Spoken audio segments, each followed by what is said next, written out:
பொது இடங்களில் குப்பை வீசுபவர்களுக்கு எதிரான கடுமையான நடவடிக்கைகள் வரும் 2026 ஜனவரி 1 முதல் அமலுக்கு வரும் என்று வீடமைப்பு மற்றும் உள்ளாட்சித்துறை அமைச்சர் கோர்மிங் இறுதி எச்சரிக்கை விடுத்துள்ளார்.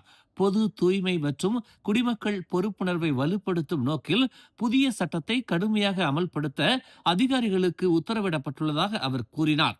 பொது இடங்களில் குப்பை வீசும் யாராக இருந்தாலும் வெளிநாட்டவர் உட்பட அவர்களுக்கு 2000 ரிங்கிட் அபராதமும் 12 மணி நேர பொது தூய்மை பணியும் தண்டனையாக விதிக்கப்படும் என்று அவர் தனது முகநூல் பதிவில் குறிப்பிட்டுள்ளார்.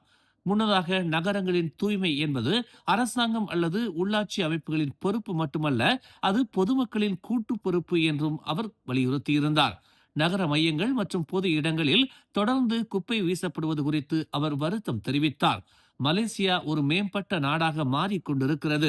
மேலும் விசிட் மலேசியா 2026 நிகழ்ச்சியை நடத்த உள்ள நிலையில் இத்தகைய பொறுப்பற்ற செயல்கள் நகரங்களின் மற்றும் நாட்டின் பெயருக்கு, குறிப்பாக சுற்றுலா பயணிகளிடையே களங்கம் விளைவிக்கிறது என்று அவர் கூறினார்.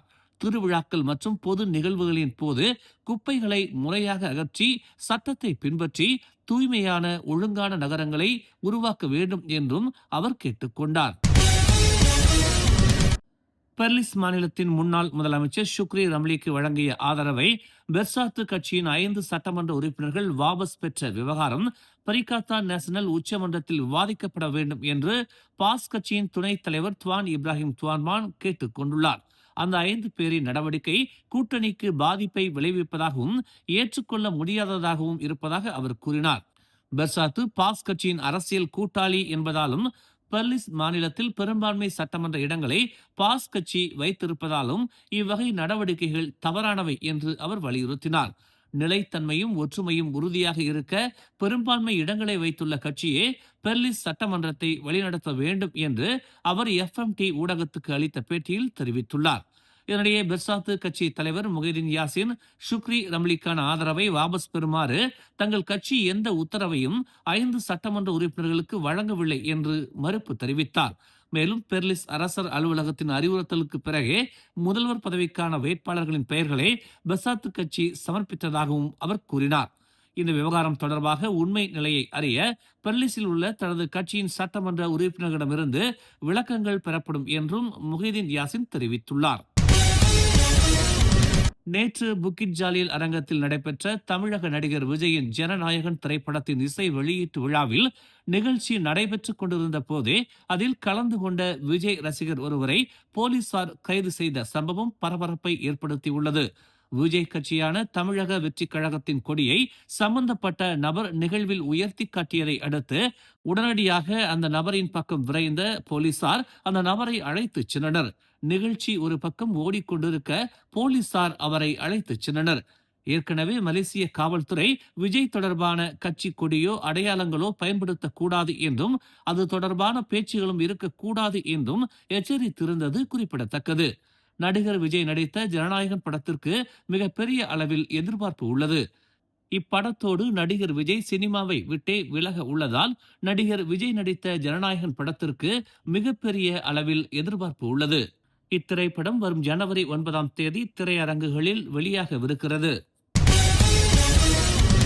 தைவானின் வடகிழக்கு கடற்கரை நகரமான ஈலான் நகரத்திலிருந்து சுமார் 32 கிலோமீட்டர் தொலைவில் நேற்று 7.0 ரிக்டர் அளவிலான நிலநடுக்கம் ஏற்பட்டதாக தைவான் வானிலை ஆய்வு மையம் தெரிவித்துள்ளது. இந்த நிலநடுக்கம் 73 கிலோமீட்டர் ஆழத்தில் மையம் கொண்டதாகவும் தைவானின் வட பகுதிகள் முழுவதும், குறிப்பாக தலைநகர் தைப்பே நகரில் கட்டிடங்கள் குலுங்கியதாகவும் அதிகாரிகள் தெரிவித்தனர். நிலநடுக்கத்தின் தீவிரம் இன்டென்சிட்டி லெவல் 4 என பதிவாகி உள்ள நிலையில் சிறிய சேதங்கள் ஏற்படும் வாய்ப்பு இருப்பதாக வானிலை நிர்வாகம் தெரிவித்துள்ளது. ஆனால் இதுவரை பெரிய சேதங்கள் எதுவும் பதிவாகவில்லை என்று தைப்பே நகராட்சி அறிவித்துள்ளது. இதற்கிடையில் ஈலான் பகுதியில் உள்ள 3000க்கும் மேற்பட்ட வீடுகளில் மின்சாரம் தற்காலிகமாக துண்டிக்கப்பட்டது என்று தைவான் மின்சார வாரியம் தெரிவித்துள்ளது.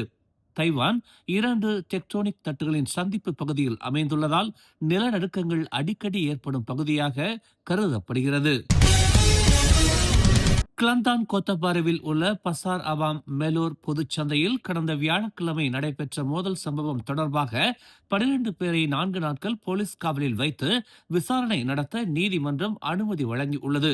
20 வயது முதல் 50 வயது வரை உள்ள சந்தேக நபர்களுக்கு நேற்று magistrate rice Imran Hameed remand உத்தரவு பிறப்பித்ததாக கொத்தபாரு மாவட்ட காவல்துறை தலைவர் ரோஸ்டி டாவூட் தெரிவித்தார். இந்த வழக்கு குற்றம் சட்டத்தின் பிரிவு 147 கீழ் விசாரிக்கப்பட்டு வருவதாக அவர் தெரிவித்தார். இச்சம்பவம் தொடர்பாக 5 ஆண்கள் மற்றும் 7 பெண்கள் போலீசாரால் கைது செய்யப்பட்டனர். சந்தையில் நடந்த மோதல் சம்பவத்தின் வீடியோ சமூக வலைதளங்களில் பரவியதை தொடர்ந்து போலீசார் இந்நடவடிக்கையை மேற்கொண்டனர்.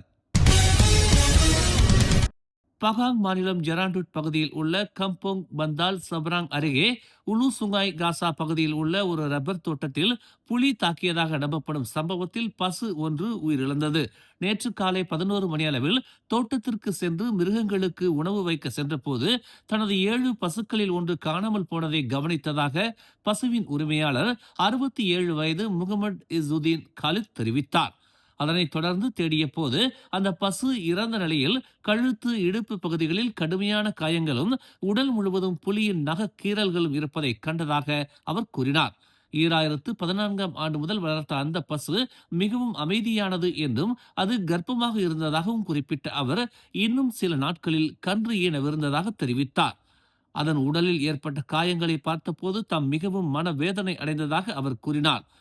தனது பசுக்கள் மீது புலி தாக்கிய 2வது சம்பவம் இது என்றும் அவர் சுட்டிக்காட்டினார். இந்த விவகாரம் வன விலங்கு மற்றும் தேசிய பூங்கா துறைக்கு தகவல் அளிக்கப்பட்டு மேல் அதிக நடவடிக்கை எடுக்கப்பட்டு வருவதாக அவர் கூறினார். மேலும் செய்திகளை தெரிந்து கொள்ள தமிழ் மலர் இணையதளம், தமிழ் மலர் செயலி மற்றும் மலர் டிவி யூடியூப் சேனலை வலம் வாருங்கள். எங்களோடு இணைந்திருக்க மலர் டிவியை பதிவு செய்து கொள்ளுங்கள். உறவுகள் மகிழ்ந்திட விருப்பம் மற்றும் பகிர்வு சேவையை சொடுக்கிடுங்கள்.